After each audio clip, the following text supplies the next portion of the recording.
Hi, I'm Jennifer Micah, and I teach majors and non-majors biology courses at Gateway Community and Technical College in Northern Kentucky.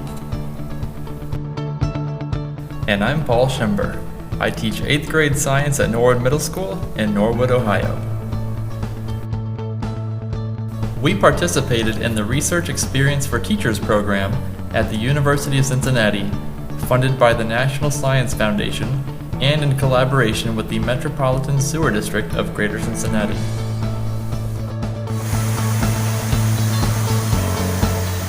To understand our summer research, you need to know a little about wastewater treatment. When sewage enters a water treatment plant, essentially the big stuff is taken out, but other substances remain, like phosphorus. Why phosphorus? Phosphorus is an environmental pollutant. It gets into wastewater from farms, factories, and housing. When it reaches critical levels, this phosphorus can support algal blooms that disrupt the balanced ecosystems in rivers, lakes, and oceans. So how can we take out the phosphorus? We next explored possible answers to that very question in our summer research.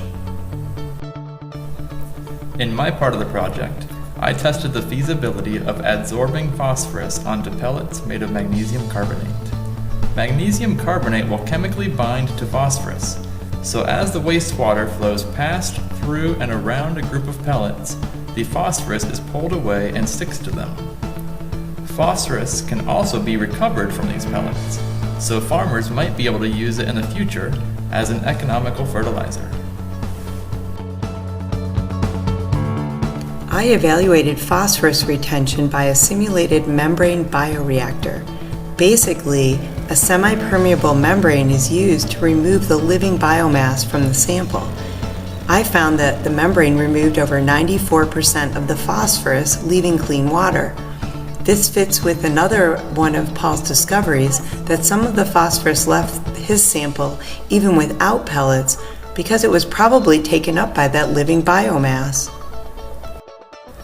Our summer experience will also enrich our students' learning with real-life applications, different career options, and societal implications. We also worked on incorporating a very active learning pedagogy called challenge-based learning by creating teaching units for our own students.